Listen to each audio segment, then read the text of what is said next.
Okay, here we go. This is the long-awaited segment where I rant about all the ocean routes for God knows how long. I'm working with about 41 minutes of footage here, which was being played at 3 times speed, so that's about 2 hours, if it hadn't been sped up, of pretty much nothing but battling trainers in and around the ocean and finding items. So, without any further ado, let's just start bitching about it, I guess. Actually, let me go back a second. I don't want to only complain about this, because my goal here is to inform those who immediately look at the ocean routes and use that as an excuse that Ruby, Sapphire, and Emerald are bad games. Because that is the reason that I see more often than anything else. Every generation of Pokemon has its haters. This is nothing new. But, and there's something similar to the Zelda cycle that goes on, with the Zelda cycle. It's always the game that just came out is the worst thing ever, but then the one that was before that one is now considered good, even though it wasn't before. That's pretty much how it goes. Majora's Mask comes out, everybody hates it, Ocarina is the best thing ever. Wind Waker came out, it sucks, now Majora's Mask is good. Continue with Twilight Princess, Skyward Sword, it always works out that way.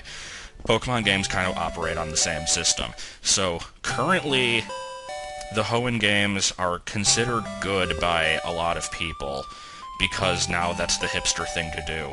But by the people who still don't go with the cycle, the main complaint is all the water routes. And, the argument that is always brought up is half of the routes in the game are ocean. And yes, that is true. There are 34 routes in the game, and 17 of them are land, 17 of them are ocean. I don't have a problem with this, and honestly, nobody else really should either, because Ruby and Sapphire were about basically Team Aqua versus Team Magma. Emerald sort of brought them together. There's a definite land versus sea theme going on here, so having an equal amount of terrain to balance it out makes sense. The problem with this, of course, is that nobody really likes the ocean routes because they're not as interesting. Like, with land routes, a lot of them are just open fields or foresty areas, but there's also ones that are mountainous, there's a desert, there's a volcano, there's all sorts of different stuff you can do. With ocean, it's pretty much just a bunch of blue. And I actually think that they did a pretty good job of keeping them somewhat interesting to look at, considering the fact that it's all ocean. It certainly did a lot better than Wind Waker in that regard, which is like 90% water, but that's kind of beside the point. So anyway, here's a map that I sort of scribbled over. I'm going to superimpose it over the video, displaying basically what parts of the ocean are required. In the bottom left there, where it says Fast Boat Ride, that's routes 105, 106, 107, 108, and 109. You go over those on a boat, and you can come back later, as I did in my, ranting about my computers video. But other than the abandoned ship, there really isn't that much you need to do there. And 109 is half beach anyway, but, so you can pretty much write those out immediately, and, I know someone is going to bring up the argument, oh, well, if it's an optional route, then why even have it in the game? Why don't you just put in more stuff that we have to go through and make it interesting? And I can't really argue that point, but there are 34 routes in the game, and if you want to go back to, Kanto as the one that everybody considers the best, Kanto only had 25, 3 of those being water routes, which were way more boring than any of the water routes in this game.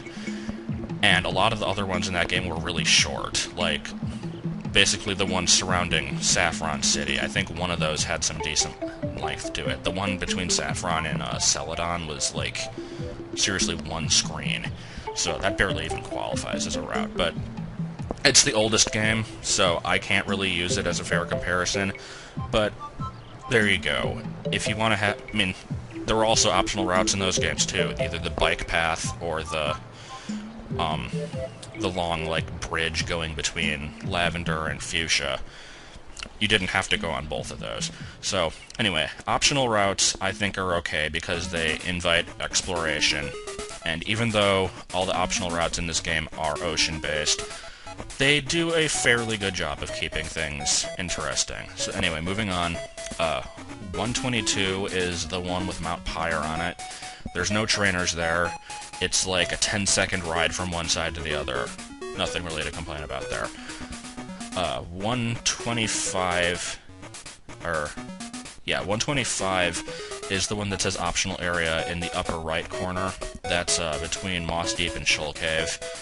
You never have to go to Shoal Cave. I'm probably going to go to it in the next video, just to show it off. But it's a neat little area if you want to go there. It has some Pokemon you can't find anywhere else.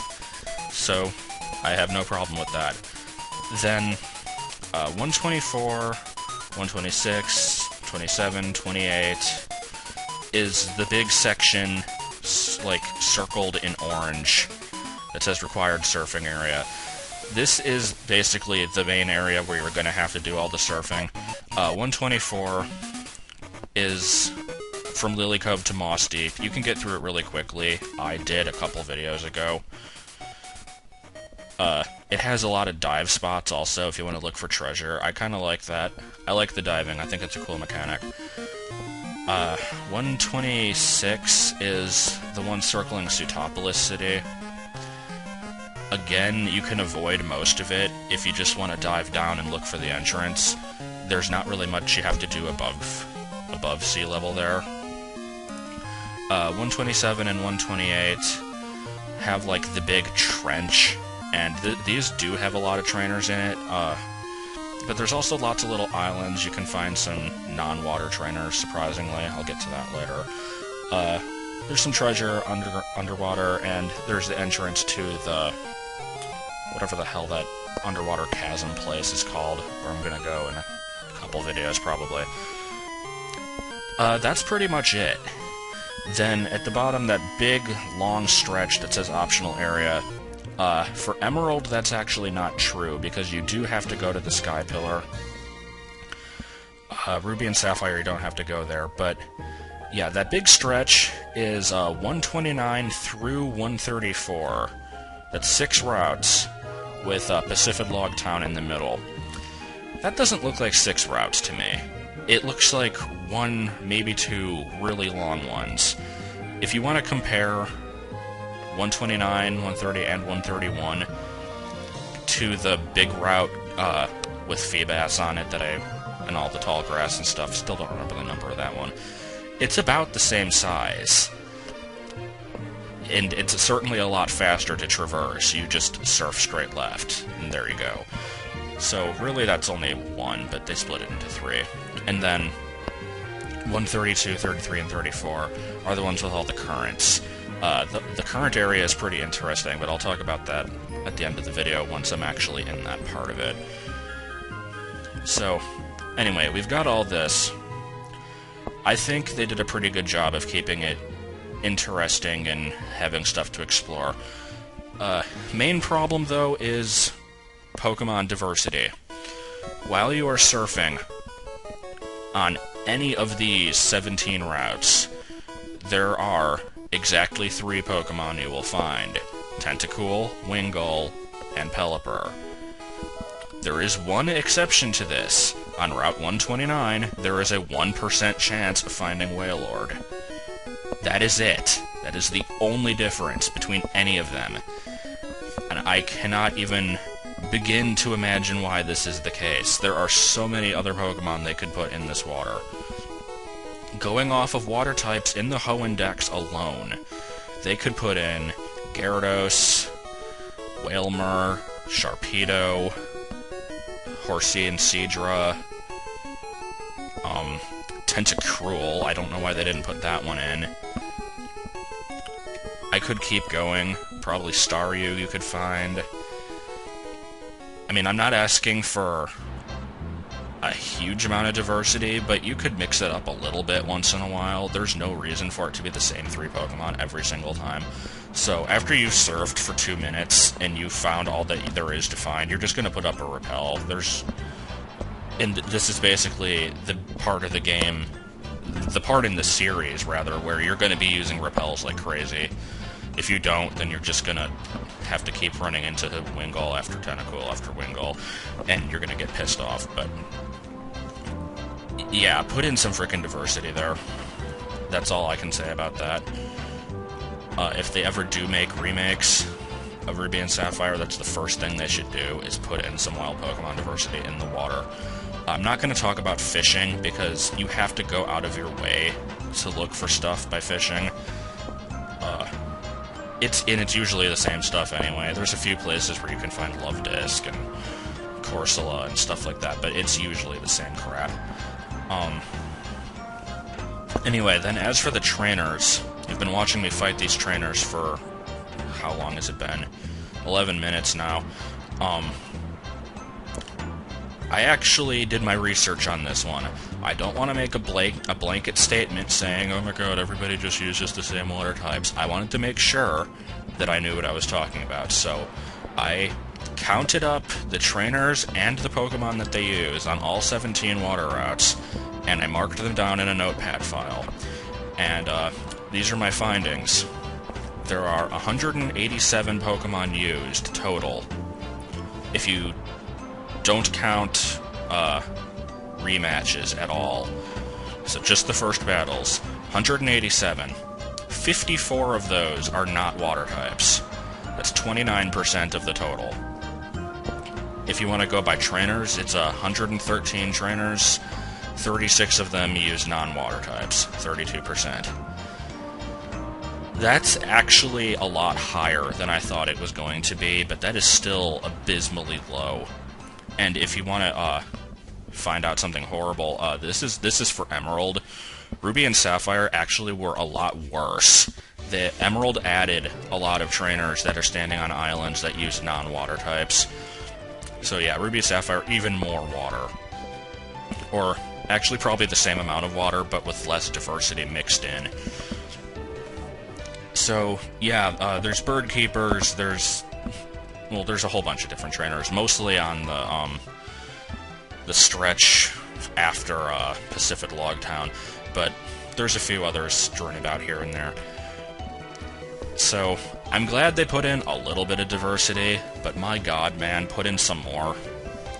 The swimmers, I think, should use non-water types. I know that sounds stupid, but the fishermen, give them just waters. I don't care. That makes sense. They fish. They use what they caught fishing. The swimmers really have no excuse, because you can use any type that you want while you're surfing. And I'm not asking for the swimmers to be sending out Slugma and Graveler into the ocean, but they could send out something that looks like it could swim. Like, just off the top of my head, Linoon, that could swim. Pretty much any animal-based Pokemon that isn't made of rock or steel or fire, or I guess ground, could potentially swim. Like, I'm not... they can still use mostly water, but put in a little bit of something else just to keep it a little interesting. I don't know, because here's the water Pokemon that they used. I actually counted it up, and now you're going to have to listen to me list them all off. There are 18 Tentacools and 16 Wingulls. Already there's a problem, because those are the ones you find while surfing, so those should not be the most common ones. 13 Staryu, 10 Gyarados, 8 Goldeen, Maryland, Wailmer, 7 Tentacruel and Carvana, 5 Magikarp, Sharpedo, Spheal, and Love Disc, 4 Seaking, 8 Azumarill and Chinchou, 2 Pelipper and Horsey, and 1 each of Ludicolo, Whiscash, Seelo, and Seadra. Now for the list of water types that never get used at all. Mudkip, Marshtomp, and Swampert.